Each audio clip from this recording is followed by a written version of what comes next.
Earlier this year, Capcom confirmed that they are developing Resident Evil 9, which of course is the next mainline entry in the Resident Evil franchise, which wasn't too shocking to many fans of the series, as of course it has been over 3 years since the last mainline entry, which was Resident Evil 8.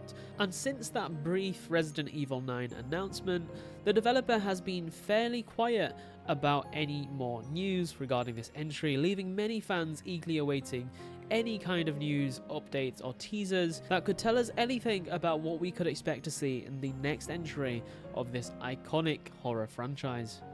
Over the last couple of months, we have had quite a few rumours and leaks about Resident Evil 9, with some fans hoping that Capcom will reveal official news about Resident Evil 9 soon, especially given more and more information is coming out unofficially, which could sway Capcom's devs in the wrong way, and hopefully this may push them to announce a bit of information, given some is already apparently leaking out. But for now, it appears some new leaks have given us a little peek into what we might have in store for us, supposedly leaked by another playtester, which is quite a common theme with a lot of these leaks, who claims the game will feature beloved characters like Jill Valentine and Leon S. Kennedy as protagonists. Chris Redfield and Barry Burton are also rumoured to return as supporting characters, and while of course this information is unofficial and could easily be fake, it is exciting for fans who are hoping to see these heroes back in action, especially given Resident Evil 7 and 8 had a new protagonist, that was Ethan Winters, with Chris making a few appearances scattered throughout Resident Evil 8 and slightly in Resident Evil 7. It is nice to see that these characters could be returning at the forefront for this final game of the third trilogy in the mainline series. But of course, as with this video and any other leaks and rumours you see about Resident Evil 9, do take this with a grain of salt, guys, as this could easily be fake and you don't want to get your hopes up for nothing, but it is always fun to get the discussion rolling while we wait for official information. So let's jump into the juicy leaked details. So first up, we have the appearances of our main characters. First up being Jill, who is apparently dressed more tactical, similar to her outfit in Resident Evil 5, Lost in Nightmares, while Leon will appear similar to his look in Resident Evil Damnation. Jill will still look the same as she did in Resident Evil Death Island, whereas Leon will look much older with an unshaven face and slightly longer hair. The leaked details also suggest that Resident Evil 9 will take place 4 years after the events of Resident Evil Village and focus on Jill and Leon as they investigate an island tied to Eveline's origins. It then goes on to describe the island's setting, which will reportedly feature locations like an abandoned hospital, dark forests, caves, abandoned houses, a laboratory, and even a temple, all ripe for survival horror exploration. It is interesting that I mentioned an abandoned hospital in this post, as well as there was a leak not too long ago by another playtester of all people that mentioned an abandoned hospital in the version they played. But in that leak they did mention that it felt like the abandoned hospital was the only place that existed in the game, or at least it felt like that's where the entire game would take place. But it seems that that's not the case according to this leak.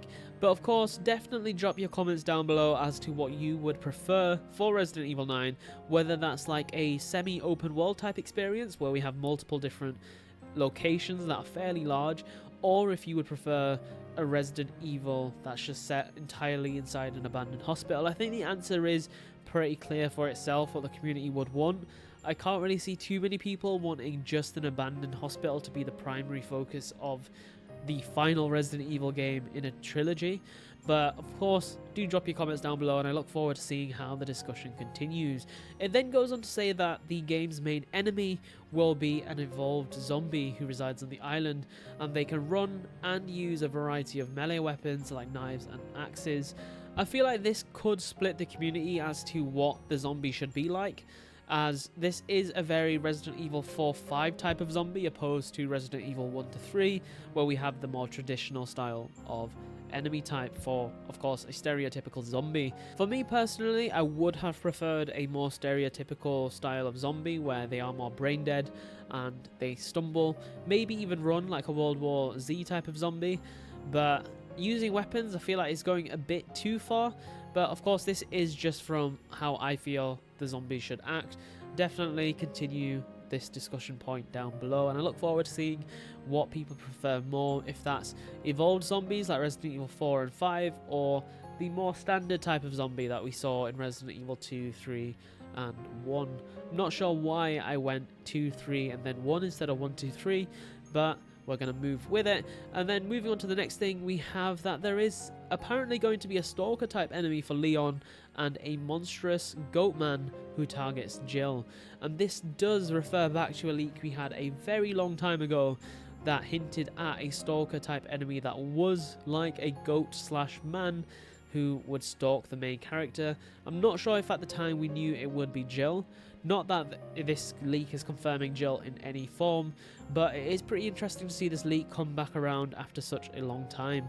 And the storyline does also hint at the return of Blue Umbrella as the good company, which does make sense as they were mentioned a fair bit in Resident Evil 7 and 8. And then just to top it all off and add a bit more drama, it seems that both Jill and Leon are rumoured to be infected by the Megamycete, causing hallucinations and hearing Evelyn's voice during the game. And this could be a possible explanation as to why they've travelled to this island, given they have such a direct and personal connection to Evelyn, and they're trying to find a cure to this connection and obviously not end up like Ethan Winters.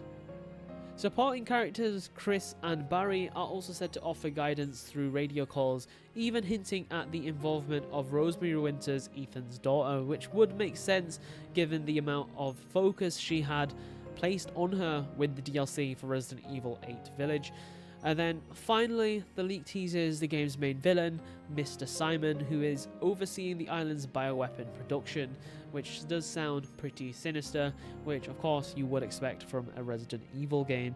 And with that said, guys, that does bring us to the end of this specific leak, and of course the video itself. Definitely drop a comment down below as to what you think of these details that are mentioned in this leak, as they are pretty interesting. I am surprised that Chris Redfield isn't a main character, and apparently is going to be a supporting character, which is strange given the amount of focus that he had in Resident Evil 7 and especially 8. It is pretty interesting that it seems that he's been sidelined as a radio character for this entry, but of course time will tell as to whether or not these rumours and leaks are true. It may be a case that Leon isn't even in the game and it's a Chris and Jill game. Maybe Jill's not in the game and it's a Chris and Leon game. Who knows what Capcom have in store for us, but according to this leak, this is what we're expecting. But of course, guys, as I just said, do drop your comments down below and I look forward to reading how the discussion continues. As always, a like would be extremely appreciated if you did enjoy the video. It does help out the channel a ton, and subscribe for a lot more Resident Evil content. Don't forget to join our Discord, link is at the top of the description. Thank you all so much for watching, and I'll see you all in the next one. Bye.